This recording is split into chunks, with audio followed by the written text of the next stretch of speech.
안녕하십니까. 골든부동산 소장 골든아저씨입니다. 요즘 부동산 문제로 나라가 시끌벅적합니다. 6월 17일 대책 이후 그 후속타로 오늘 또 7.10 부동산 대책이 발표되었습니다. 현 정부에서 내놓은 부동산 대책이 23번이나 되지만 대책 때마다 부동산 가격이 상승하다 보니 국민들의 불안한 마음은 걷잡을 수가 없습니다만 이번 7.10 대책으로 투기 수요는 잠재울 것이라고 보여집니다. 오늘 대책을 요약해보면 집을 가진 사람들한테 세금을 더 걷겠다는 것입니다. 세금을 내기 싫으면 1주택 외에 다른 주택은 사지도 말고 있는 집은 한 채만 빼고 다 처분하라는 강력한 정세를 바탕으로 한 부동산 정책이 발표되었습니다. 그런데 자유경제 체제에서 돈의 흐름과 공급과 수요를 무시하고 정세로 인한 주택 수요 정책이 시장에서 통할지 두고 봐야 할 것입니다.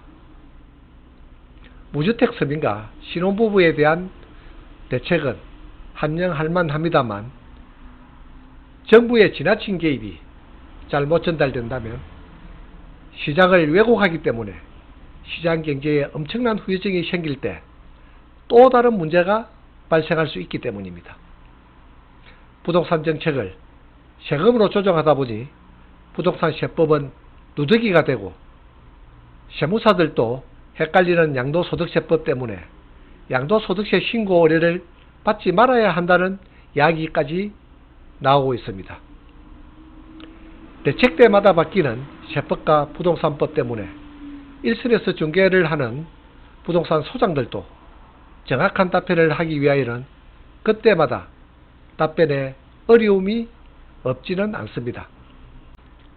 다행히 부산지역과 함행동 지역은 현재 규제지역이 아니라서 쏟아져 나오는 대책들에 대하여 규제를 받는 부분은 부분적이기는 하지만 이번 부동산 대책으로 인한 불똥이 언제 뛰어들지 알 수가 없는 이때 투자자들은 앞으로 눈치만 보게 될 것입니다.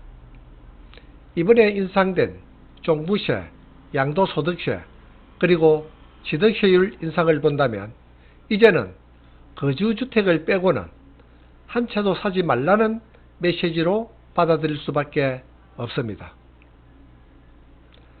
아파트 가격이 상승하고 그 뒤로 규제가 뒤따르고 그러다 보니 영혼까지 끌어들여 집을 사자라는 신조어가 등장했고 규제가 불지른 투자열풍 때문에 LTV 규제가 강화되므로 주택담보대출을 충분히 받지 못하게 되었고 상대적으로 대출 규제가 느슨한 제2금융권에서 대출을 받아 집을 사려는 개인이 늘어남에 따라 신용대출까지 폭증을 불려오는 현상이 벌어지고 있습니다.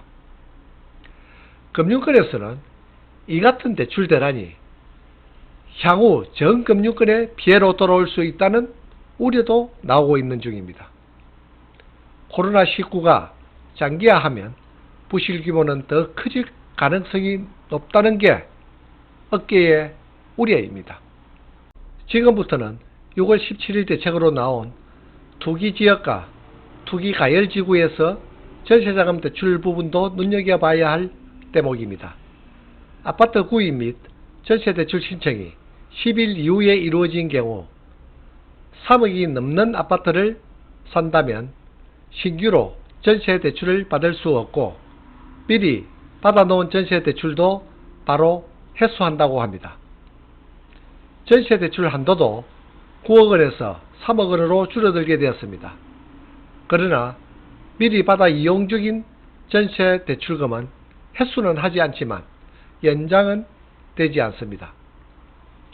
금융위 관계자는 거주 목적이 아니라 자산가치 상승만 노리는 갭 투자자가 늘어나면서 불가피하게 전세대출 요건을 강화한다고 밝힌 바 있습니다. 부동산 시장이 시중 유동성을 빨아들이는 블랙홀이 되고 있습니다. 금융회사의 부동산 대출을 비롯한 부동산 금융이 사상 처음 2100조를 돌파했다고 합니다. 불어나는 부동산 금융이 집값 가열을 부른 불쏘시개 역할을 했다는 평가가 나오고 있는 중입니다. 한국은행이 올 들어 기준금리를 사상 최저인 0.5%로 낮추면서 늘어난 시중 유동성 자금이 부동산 시장으로 흘러가고 있다는 분석이 많고, 부동산 시장의 자금 쏠림이 집값 상승으로 이어졌다고 보여집니다.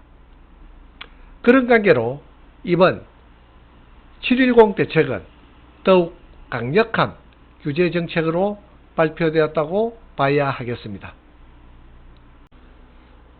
요 며칠 동안 정치인과 고위공직자들에 대한 부동산 매각 압력이 거세게 몰아쳤습니다. 노영민 비서실장은 여론의 문매를 막고 자기 집 2채를 전부 매각하였고, 다주택 고위공무원과 여당 국회의원들에게 실거주 주택만 남기고 다 처분하라고 압박하고 있습니다.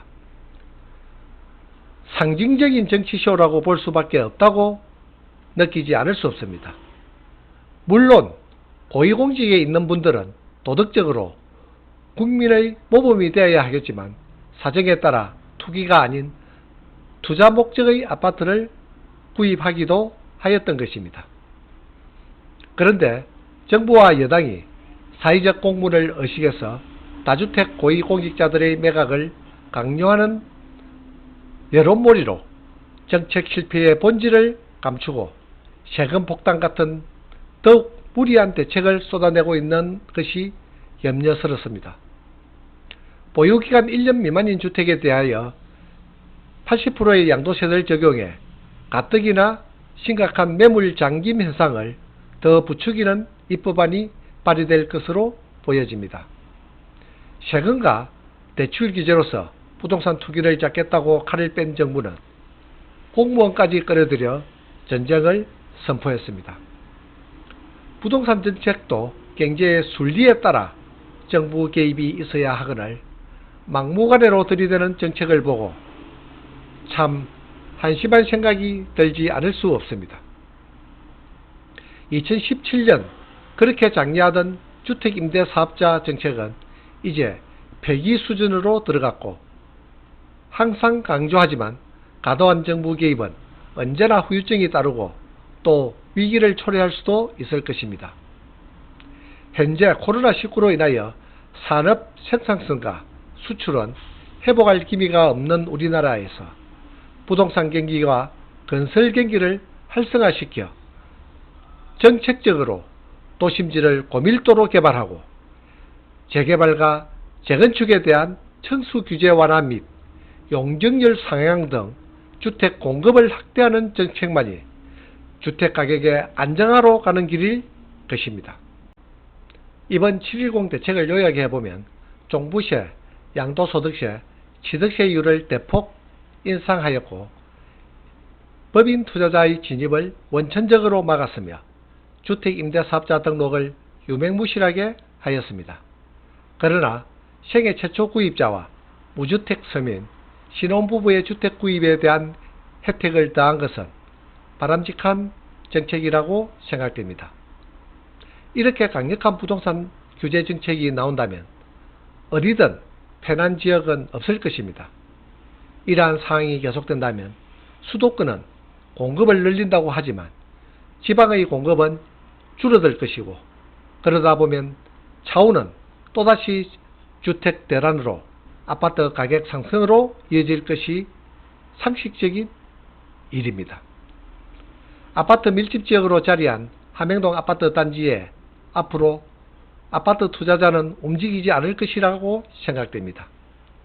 간간히 거래되는 실소유자를 상대로 함행동 아파트의 가격 상승은 당분간 기대하기 힘들 것으로 보여집니다. 하지만 앞으로 공급 부족 현상이 나타날 테고, 언제나 그랬던 것처럼 향후 몇 년 후의 아파트 가격은 우상향으로 움직이는 것을 볼 수 있을 것입니다. 다음에 나타날 함행동 아파트의 가격 변동과 부동산 경기 활성화를 기대하면서 오늘은 여기서 마치도록 하겠습니다. 구독과 좋아요를 부탁합니다. 감사합니다.